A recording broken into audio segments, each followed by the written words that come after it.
ជនជាតិថៃ126នាក់ប៉ុនប៉ងឆ្លងដែនស្វែងរកការងារធ្វើនៅកម្ពុជា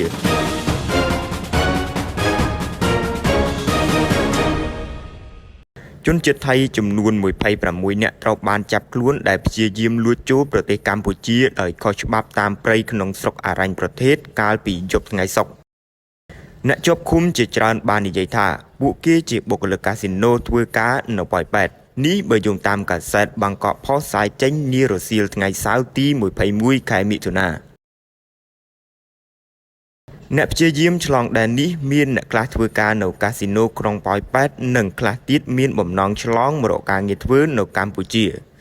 ដើម្បីឆ្លងដែនពួកគេបង់ឲ្យមេខ្យល់ចន្លោះពី2500ទៅ5000បាត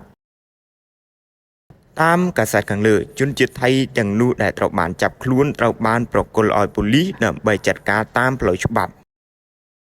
ពួកគេត្រូវបានឃាត់ខ្លួនម៉ោងប្រមាណ11យប់ថ្ងៃទី20ខែមិថុនាឆ្នាំ